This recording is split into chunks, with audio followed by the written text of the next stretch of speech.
Hello, screenwriters, and welcome to Writing for Screens, the screenwriting step-by-step project, episode number 104.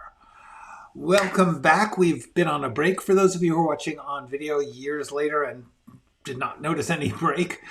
We were away for almost 10 days, maybe even more. So I'll just briefly say Happy New Year. To those of you who are wanting historical context. My name is Glenn Gers. I am doing this project in which I am showing you my process of writing a script, a TV drama pilot script in this case, from rough idea through outline to rough draft, which we are about to finish in the next couple of weeks. And then we will do rewrites until it is a finished script.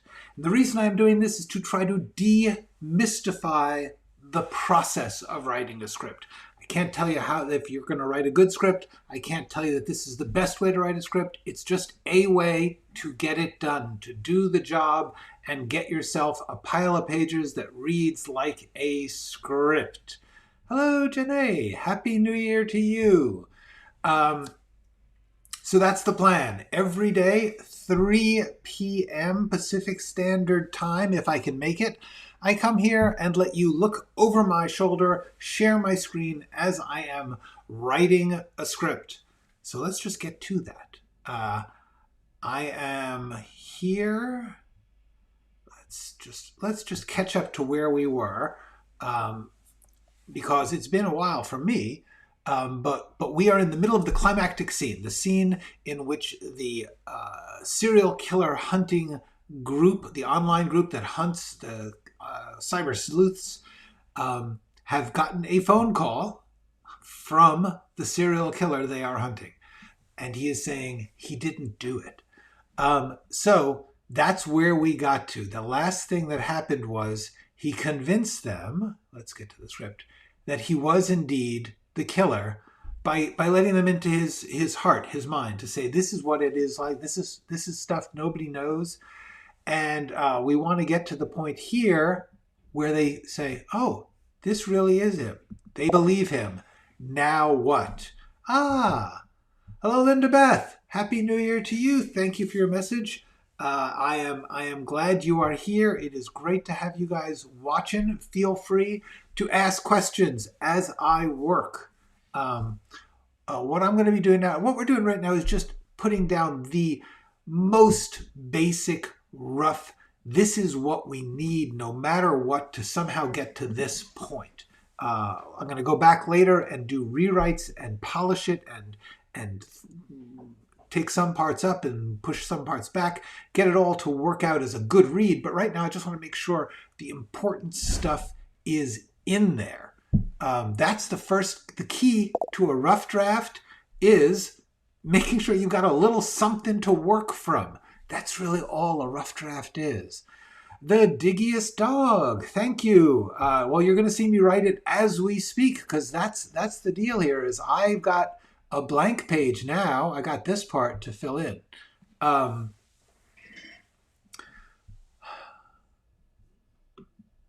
think I'm actually going to start by moving this, and I'm going to add in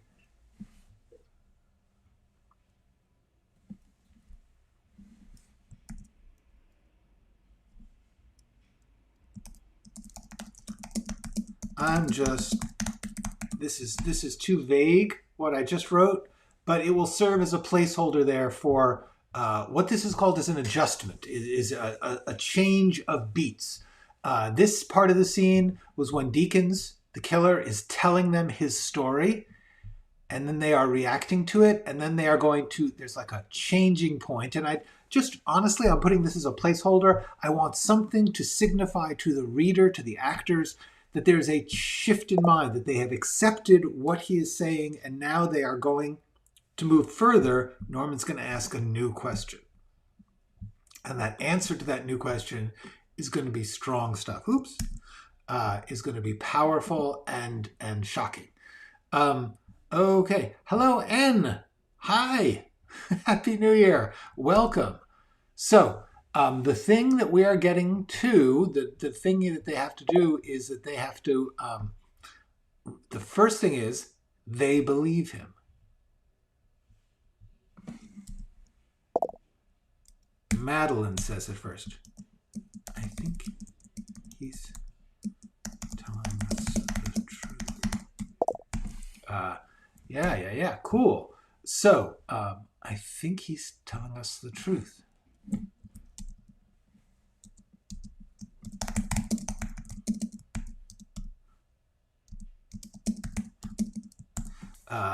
Cool. Oh, hello, Najo. Naja, how are you doing? Happy New Year. Good to see you too. Great to have you guys all here while I write, while we try and get through this rough draft.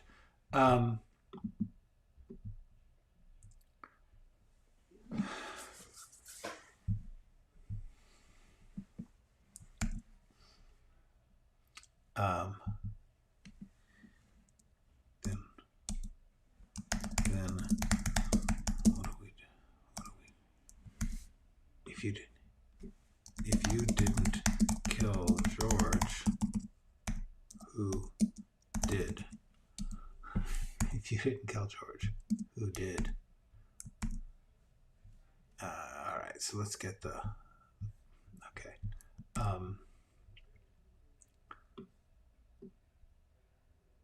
We've already covered that.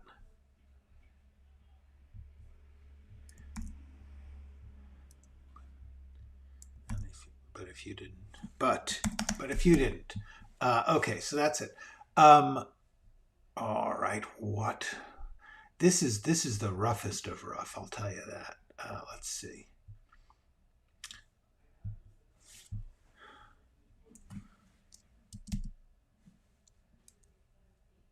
We should tell the police. Shrimpton says that. We should tell the police.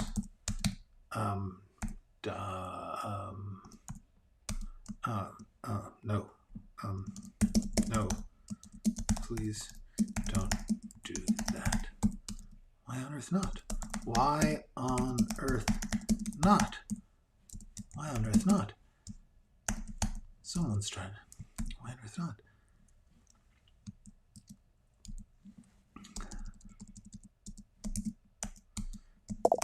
Because 2300, hold on a second. N, where are you, N? And thank you for waiting. I really appreciate it. I can't believe you would do that. It is recorded.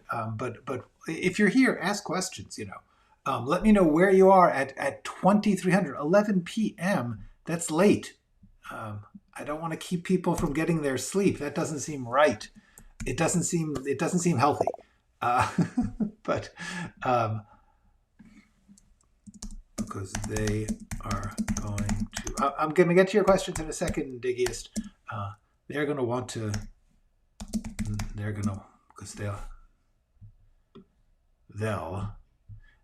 are going to want to know. See, this is one of those, like, you just get used to this. This is absolutely correct and way too long to say, because they are going to want to know. It's because they'll want to know. They'll want to know. You see, that is dialogue writing. They are going to want to know is accurate, but try and say it, because they'll want to know how we know. And please don't do that. Why on earth not, honey? Why on earth not? Why on earth not?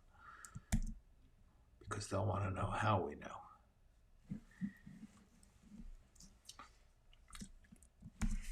Lisbon, Portugal. Cool. Thank you for tuning in from far away and in a language. It's not even.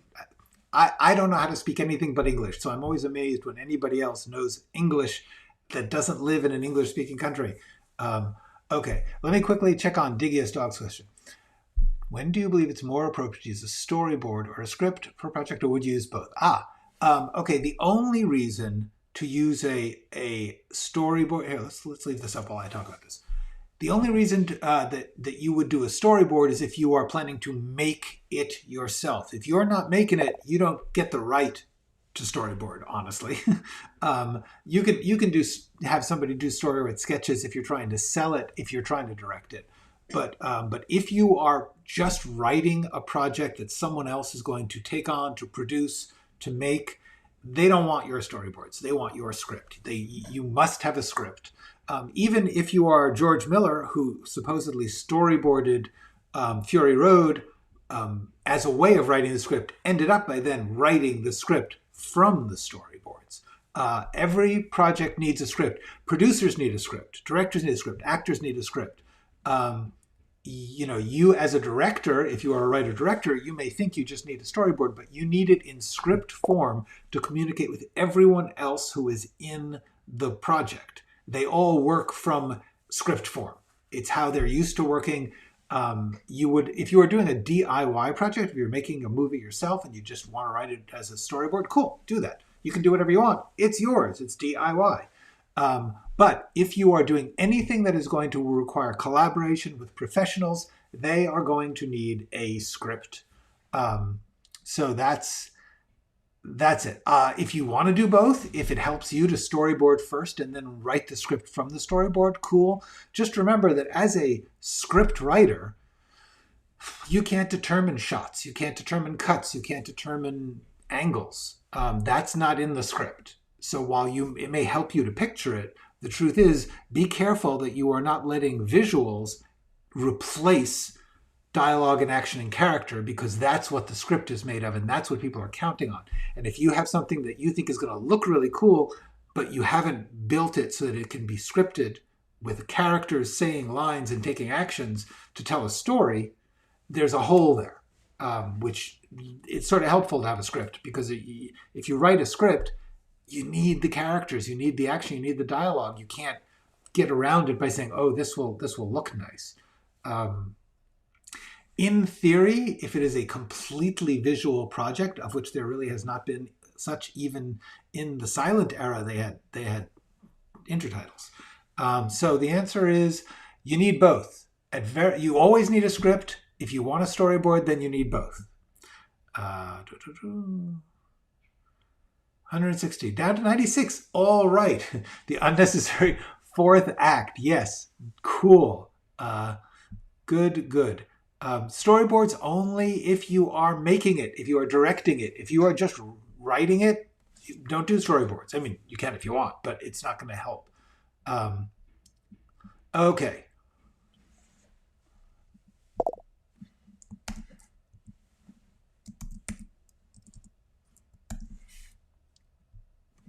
Madeline says this. Let's keep everybody alive. And then they'll want to talk to Mr.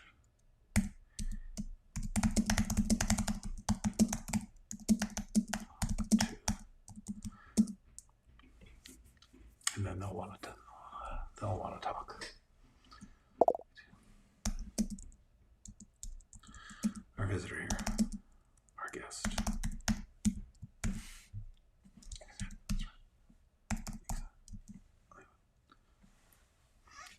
Yeah. You are entirely welcome, and I'm glad it makes sense. That's great. 370 pages, and you're on the last. Okay. Oh well, wait. If you're on the last episode, are you writing multiple episodes? And if so, that's a series, and that means that you'd separate each episode into its own script. Like each episode is its own script. And so it would be like however many pages each episode is. Okay. Hello, Matthew. Okay, let's get... because they'll want to know how we know. Yeah, Deacons goes right in on that. Right? Yes.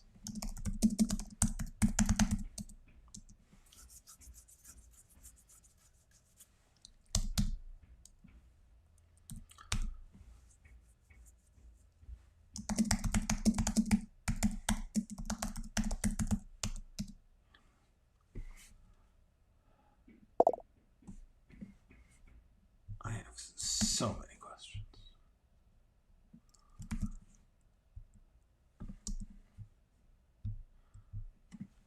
One kind of takes precedence. One kind of takes precedence, though. Takes first place. One is kind of most urgent, though.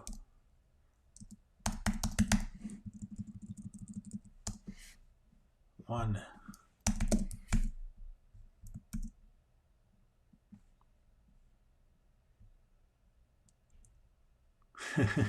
Got it.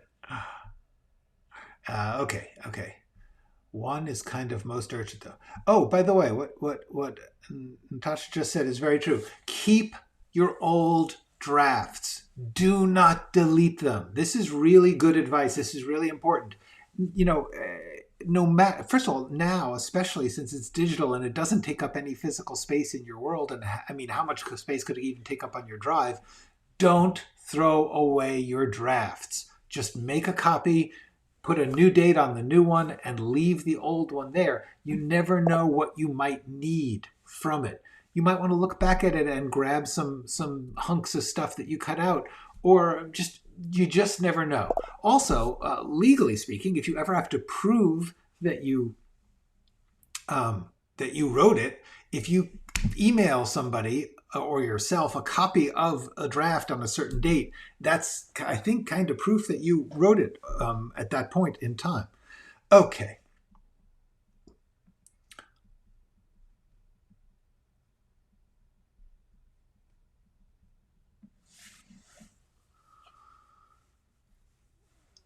Okay. Yes. All right. So, one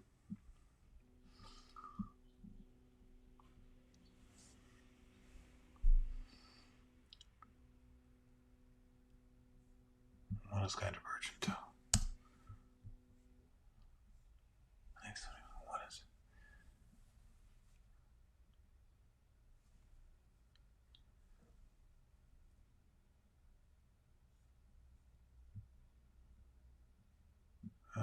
Okay, what am I doing here? What am I doing here? All right. Because they'll want to know how we know. Yes, exactly.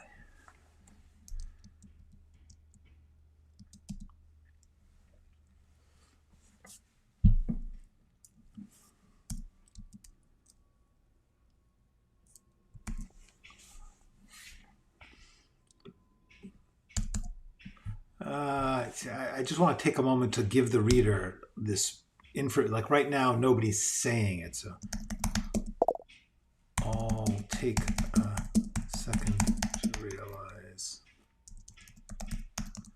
they are talking to a serial killer. I want to know how we know. Okay.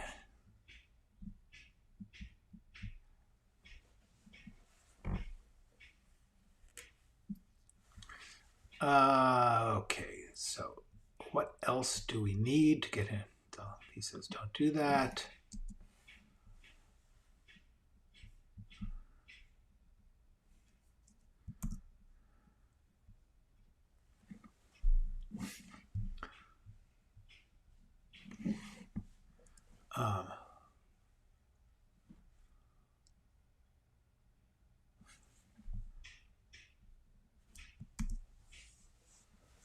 So many questions.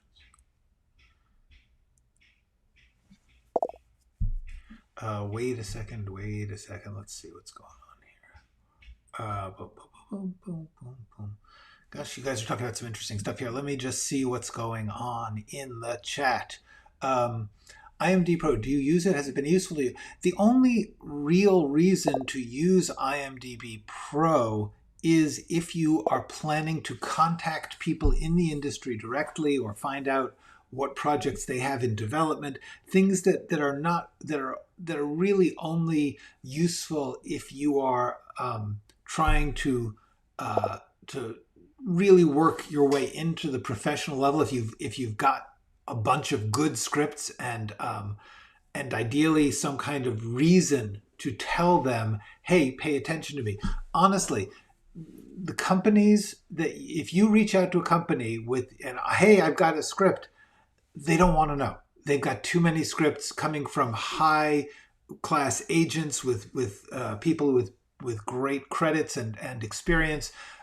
They are just not going to be open, as far as I know, to cold calls, to letters saying, "Hey, I got your address out of the phone book, and I'm a writer."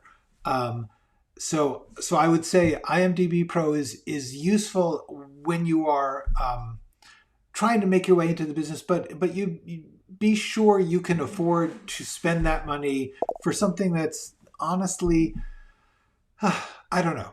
I have mixed feelings about that.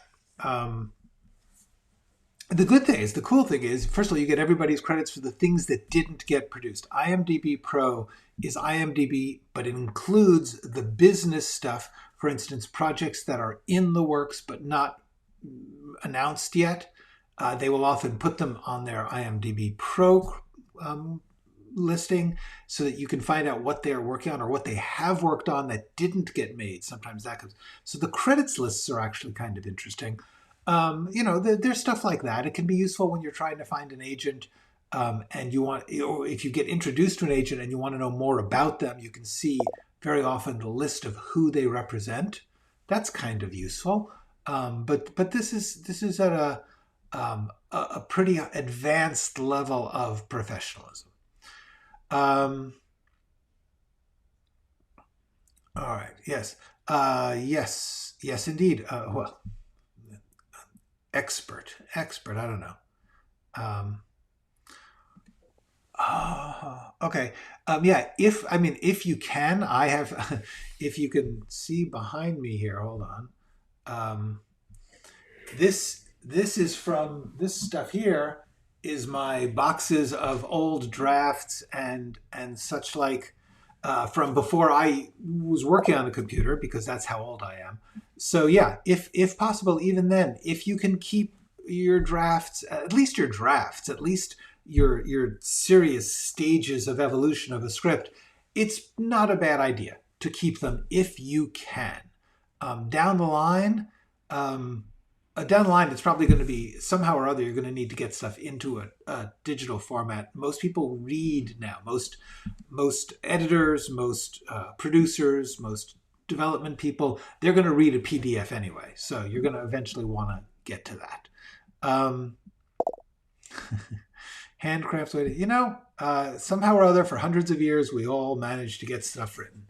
I have heard good things about Fade In. It's very good.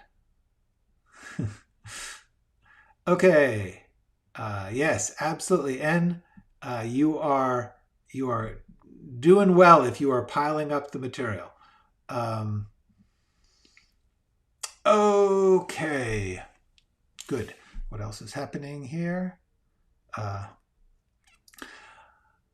Reviewed 4 out of 10. For a first attempt, it is good, and inspired for the rewrite is important. And also remember, on any of these paid review, paid criticism things, yes, you are getting, it's always valuable to get people's opinions, anybody's opinion. It's valuable. Is it decisive? No, it is not. If everyone is telling you the same thing and you showed it to 30 people and they're all saying that doesn't really help, that's something to pay attention to. If somebody says, oh, I don't think the first act turn is in the right place, see. If it feels to you like, oh, I could do that better, great. If it feels like they're missing the point of what you're doing, which they often will, then just don't worry about it. Anything that you can do to get feedback is great, but don't let feedback run your life. And cool. And I am really happy that you are getting the good feedback you need here, because that is good. Okay. So if I don't write, we're never gonna get this done. Let's see what we got.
Where?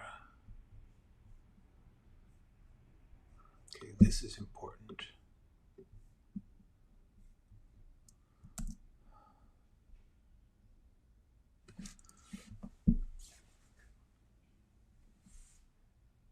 I have one, but it's been. What I'm trying to do is well, we need to get to this.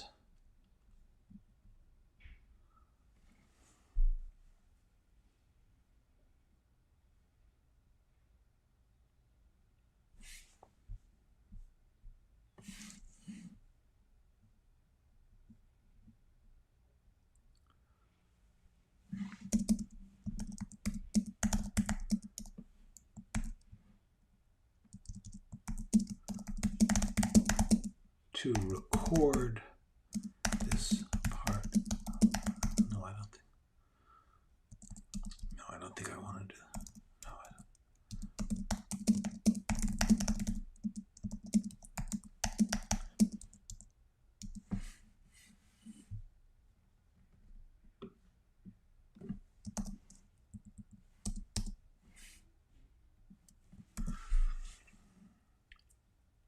You didn't go.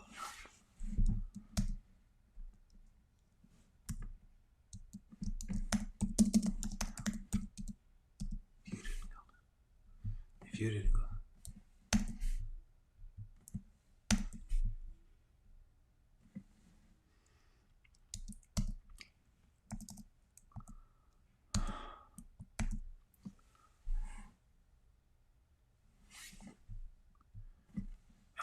Okay.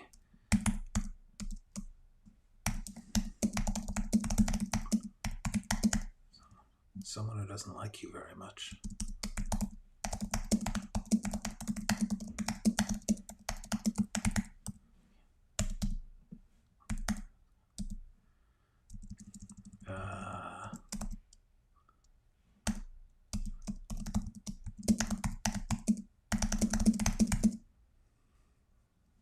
That's got to be a long list.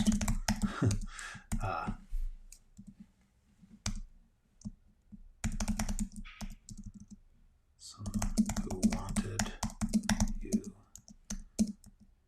to go down for.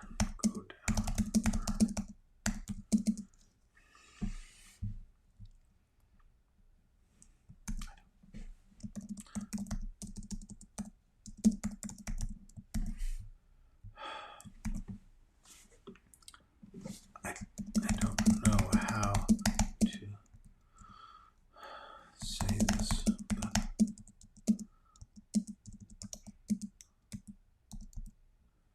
I want to know. I want to know as much as you do. Yeah, okay.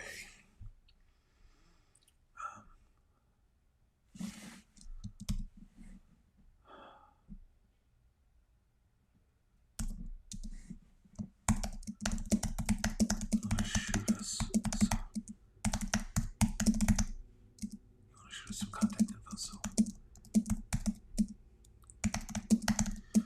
keep you in the loop.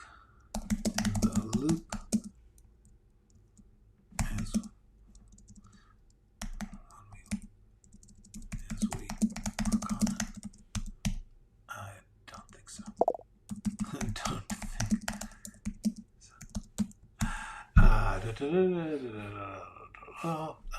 Oh, a question. Well, I have gesturing written between diagonals. Sorry, so nod. Okay.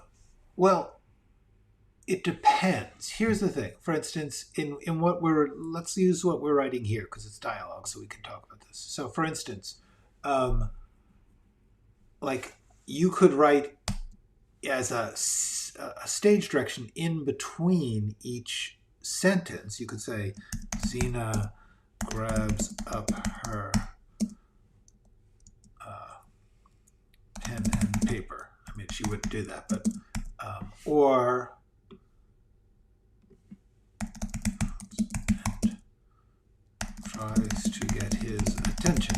See, so these are ways that you write in a gesture in between the lines. Does that make sense, Anne? You definitely don't want to do this, like nods. Unless this, a parenthetical, is something that is like you can't understand the line without it.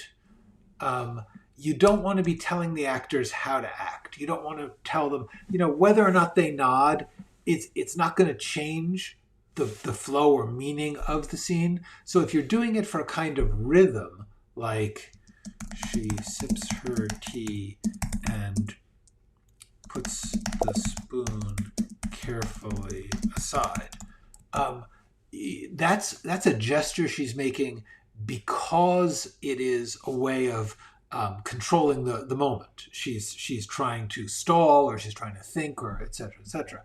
But so you would, that's okay because you're describing it. But if you do too much of that, it slows it down. So you only want to do it when it's psychologically revealing, or when you are trying to break up or change the direction of a set of dialogue. Like if the dialogue is going some way, like I just did it up here, where I put this in. I didn't even describe what they're doing. Honestly, I didn't talk about their gestures, but I wanted to indicate a break in the flow of the dialogue.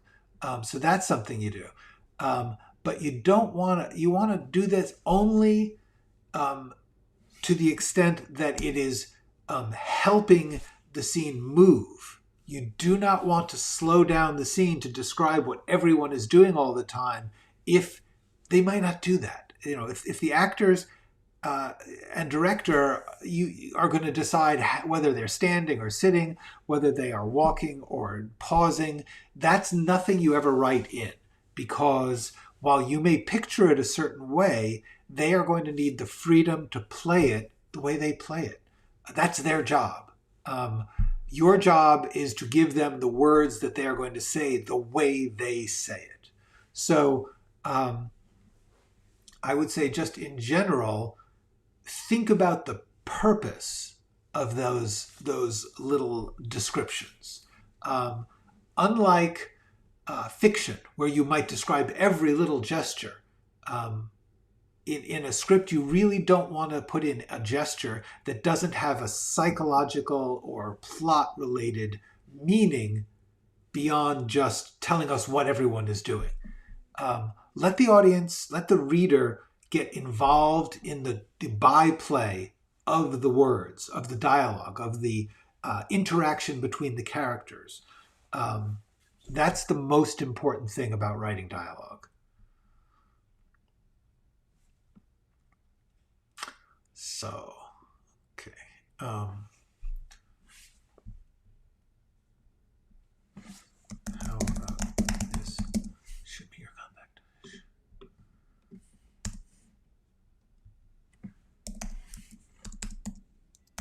Shoot me your contact info.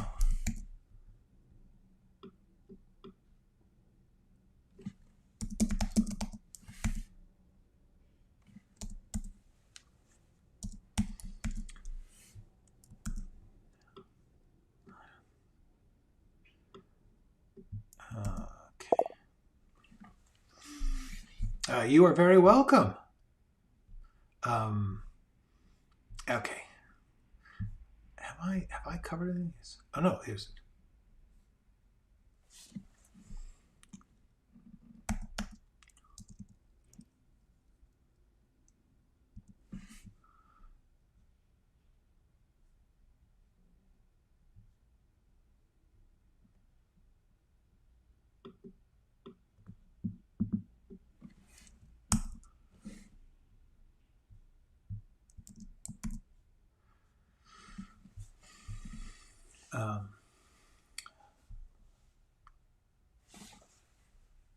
That's not a very good line, actually.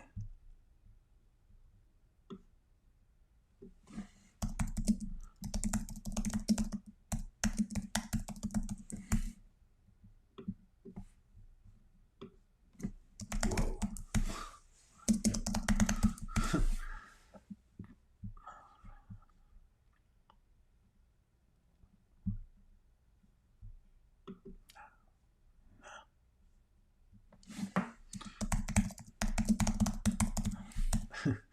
Okay.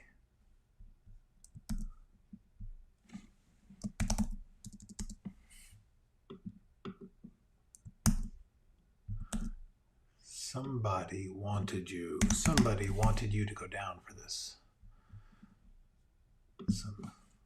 Someone who doesn't like you very much. Well, that's got to be a long list.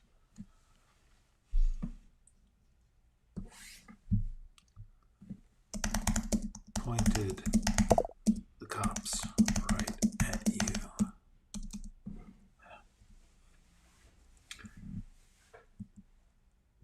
So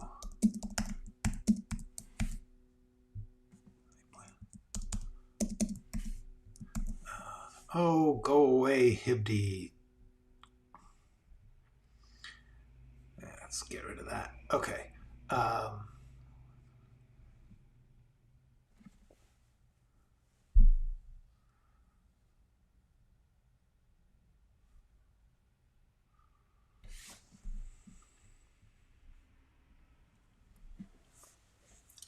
Let's see. How much detecting do we want to do here?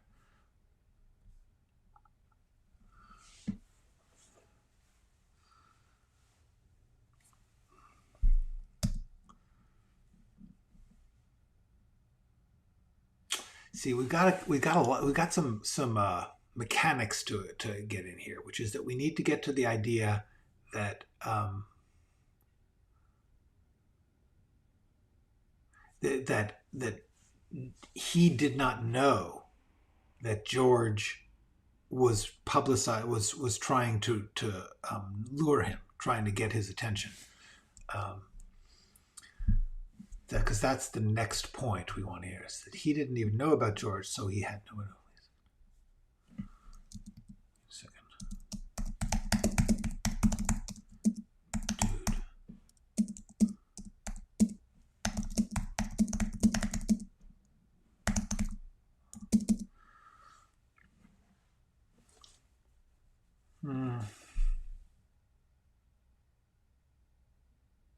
Is this gonna work? No, this is not.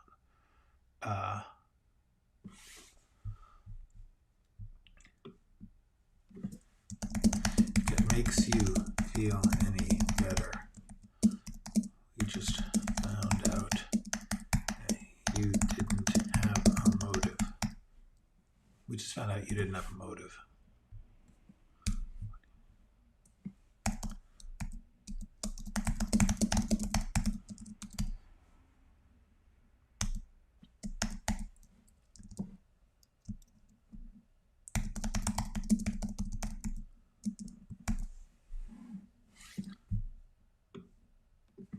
It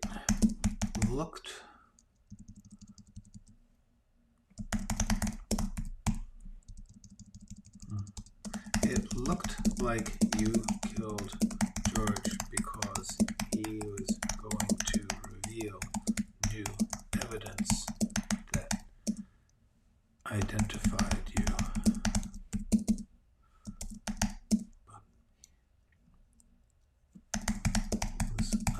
But that was a scam.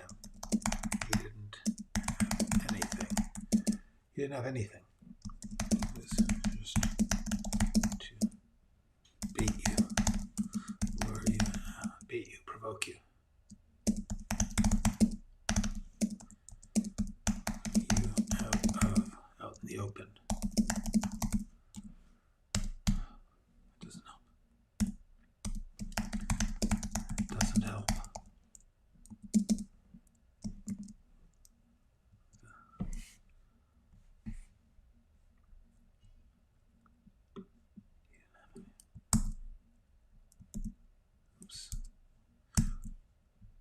I want to put he didn't have anything at the end of the speech. This is something you should think about when you're writing a speech. You want to think about where, like, especially when you start building a hunk of dialogue, you're actually taking steps. Like, it looked like George killed him because of the evidence, but that was a scam. Details on the scam. Final statement, he didn't have anything. And the he didn't have anything is the one where Norman can come in on that idea. He can say, but that doesn't help. Okay, so that doesn't help. because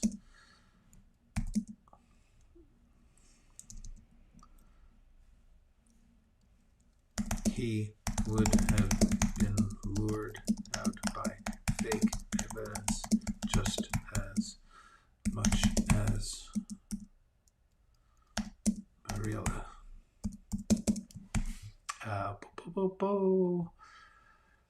Live stream. Hey, Mookie MC. I am so glad tonight. This is a real. This you've come in on a real, just like creative swamp here. I am just trying to clunk down some basic ideas. I'm so glad if that is helpful.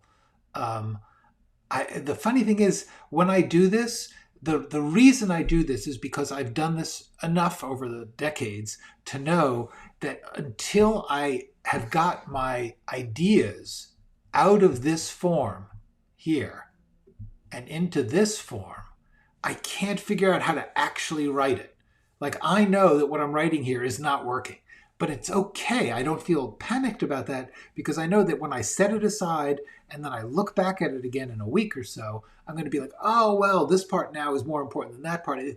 Once it's a script, once it's even the worst script ever written, it's something you can fix. It's something you can shape. You have a reason to change things. When it's here, it's just still nonsense. It's just still theory.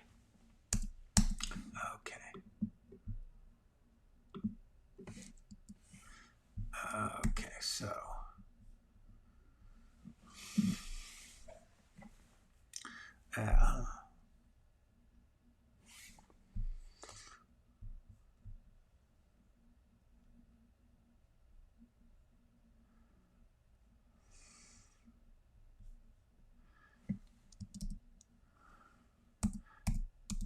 if it makes you feel any better, George didn't have anything.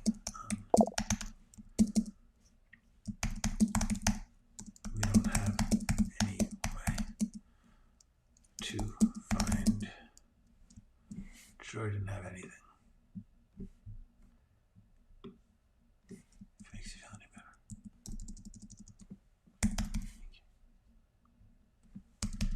Thank you. Thank you. It's very thoughtful, kind of you. Tell me. Is there a general number of revisions?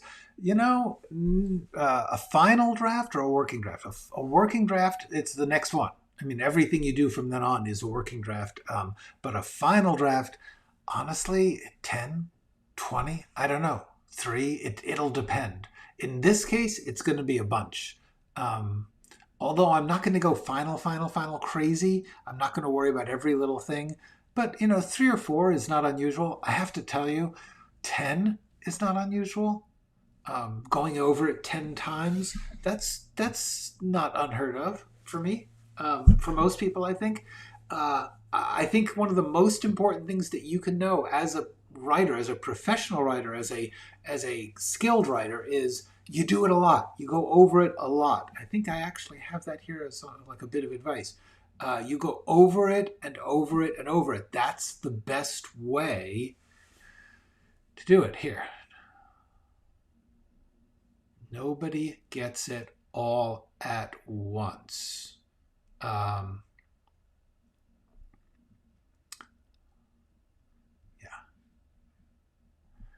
You go over it and over it and over it. You tell yourself the story over and over. And then eventually it starts to, what happens is a piece is good. Like in this script, like even just this line, if it makes you feel any better, that's right. That kind of reaching out, connecting is right. Some of this up here is too clever by half. It's too plotty. This is great. I know that this is going to, it's over 9,000. Certain things are going to be like, I will go out of my way to make this work, to make these lines a turning point in the scene. So what you do is, as you're writing, you're getting bits that will become stronger, that will become iron, the structure that you will build upon. And you never know when you're writing it whether it's going to be jello or steel. So, uh,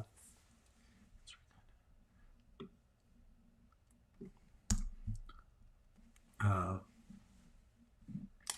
so I think we're actually at the part where he goes. Yeah.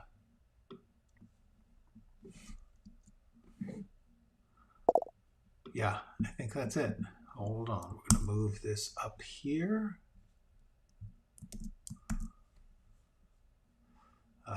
Okay. That's very kind of you.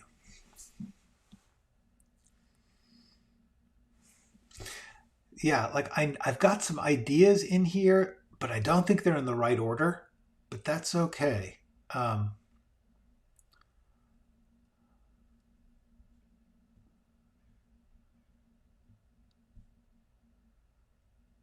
oh, he says it makes me.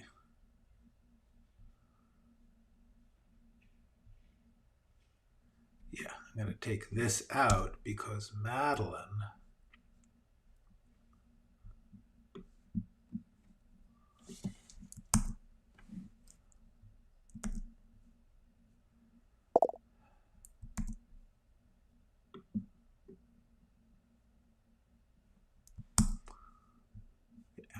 This is, I'm just getting random lines in here at this point.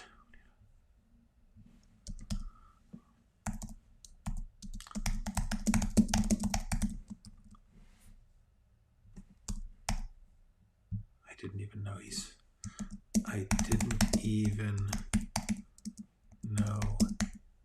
he said he did.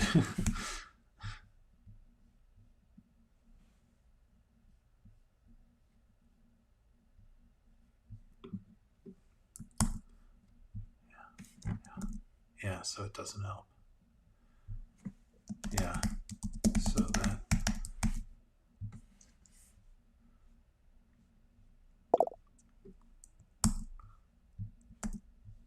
Poor George.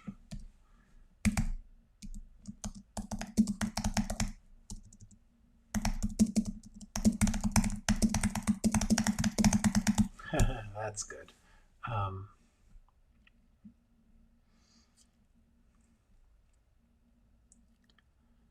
Yes, absolutely. I have laughed. I have cried. I have brought myself to tears while writing or after. Yeah, you should. If you're doing that, that's great. That is the way to go. You never know when you get it's going to be really killer, and that's great. That is, if you are working at that intensity, you've got to be doing something good. Not all of it's perfect, but something important is happening there, I believe. Um, and learning what parts are just getting to you and what parts other people get. That's you can only do that by doing it and showing it to people and learning. But the driving feeling of I've got this thing, I got it, I got this feeling, I got this moment. That's the thing that keeps you doing the rest of this clunky mechanical crap. That is the point.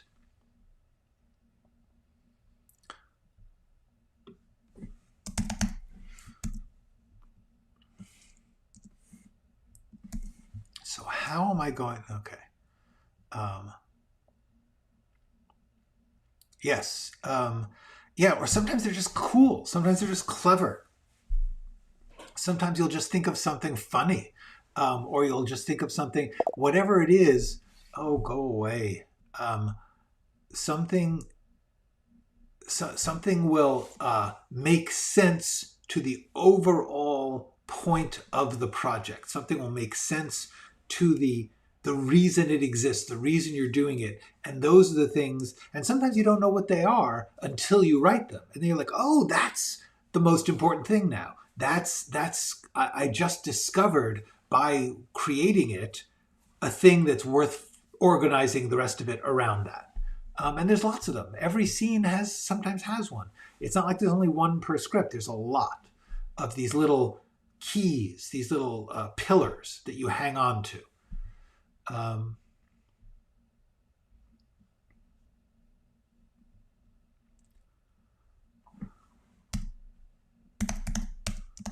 just...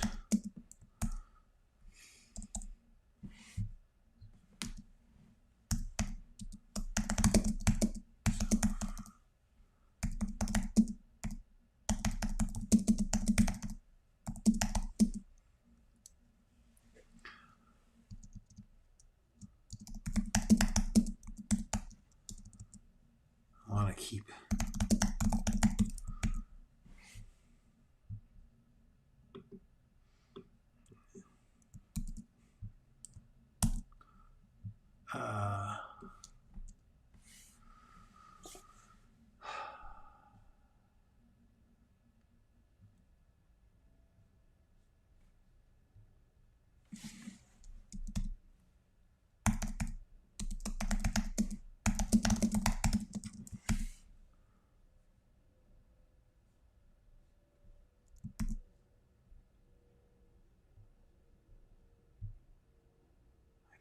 said he did.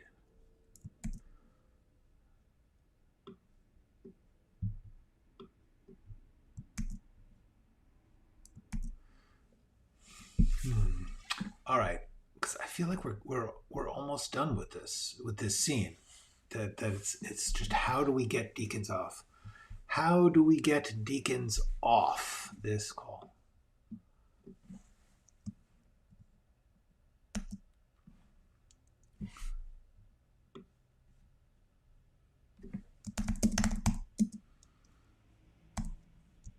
Is this as weird for you as it is for us?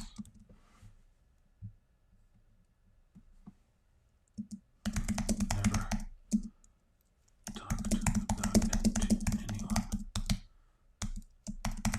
We're like the only ones who really understand you.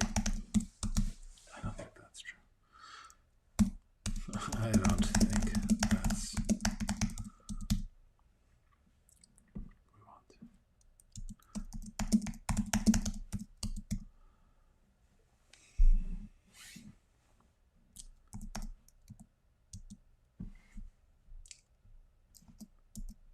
I've never spoken to spoken to anyone. All right, there we go. Okay, so I'm just sort of groping around for some feelings, the feelings these people would have for each other.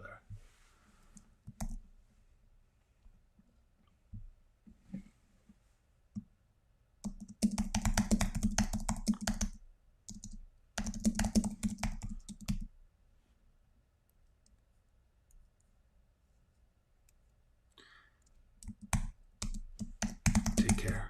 Thank you. Take care.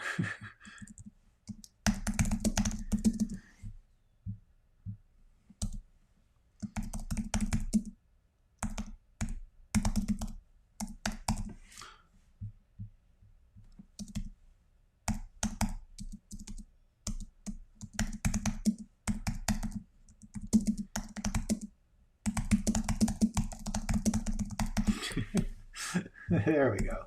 Okay, that's interesting.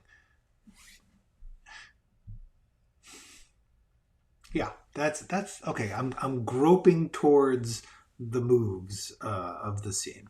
Okay, well, this has been a busy hour, and I think that's where we're gonna call it a day, because I don't like to run over an hour, and we got to the end of a part of the scene. It's time to start the next scene. Next time, I will see you all hopefully tomorrow. In the meantime, go write something.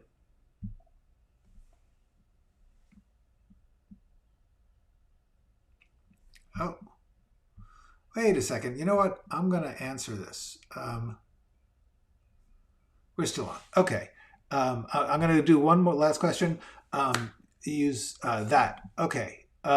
That is called a colon. Let me show you. So, Bobo, you are welcome. And Javier, great to see you all. I'm going to quickly answer N's question.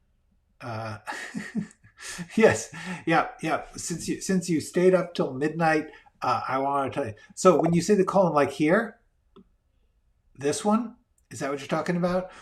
Colon means the part of the sentence, one part of the sentence is related to the next, in that it's like a follow up I don't know I don't even know how to say. Um, it means there is more. This, what follows this, is going to be sort of an explanation or a detail from it. As in, this is like what follows is a detail or an explanation or a something related to what comes before it. For instance, if you did so yeah, that's interesting. There's a it's a way of connecting two thoughts, to say one of them is going deeper into or further from the other one. That's usually how you use it. Um, I will look up more, but it's called a colon, colon, and I do use that, I guess. Yeah. For instance, if it makes you feel any better, this next part is what would make you feel better, so it's that.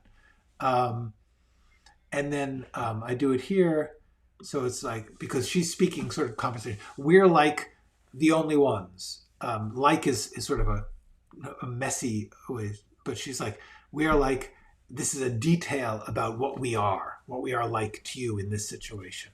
So I hope that helps, En. That the question. It's called a colon. That's what it's called, and that's how I use it. You also use it if you're going to say it isn't really action reaction. Thank you, Ricky. It isn't really action reaction. It's more like something follows from the other thing. It's more like something is going to be further explored, or going to be further detailed by what follows. Okay, cool. All right. But by the way, I'm not using that properly. This is really you kind of pointed A, point B. This is actually really important. I am not writing proper grammar. I am not writing proper English. I am not writing good writing. In fact, I think I have here. Yes, it's not good writing. It's screenwriting. I've read a lot. I've read a lot of books in my life, and so I have a lot of ways that things can be phrased or written in my head. A lot of different styles, a lot of different uses. I don't actually know grammar very well. The most important thing I would urge all of you to do is to read a lot. Get the words, the use of words, sentences, paragraphs, paragraph breaks, punctuation. See all the different ways they can be used, and then just snag the ones that you like and use them. Don't worry about whether it's right or wrong. Don't worry about if it's proper. Proper does not have a place in screenplays.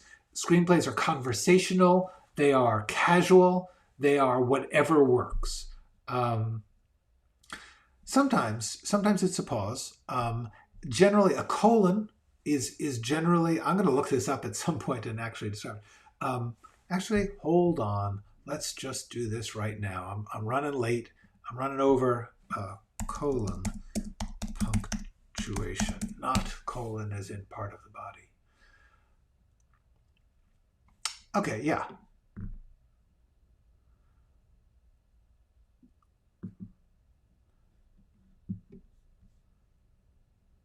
Okay, here's the deal.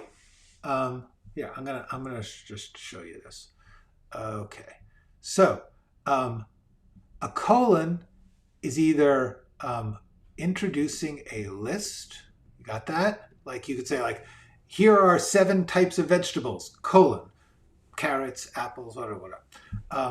The other way is between independent clauses when the second explains or illustrates the first. For example, I've very little time to learn the language, my new job starts in 5 weeks. That is the grammatically proper way to do this. That's not how I'm doing it. That's what I was trying to get at. I am not using independent clauses. Means there's a full sentence on one side and a full sentence on the other. This is so grammatical and unimportant. What's important is that it's saying explains or illustrates. That's the point of the colon, to say whatever comes after the 2 dots, it's explaining or illustrating, being an example of what comes before it. That's it. And there endeth the lesson. Have yourselves a great night. Go write something.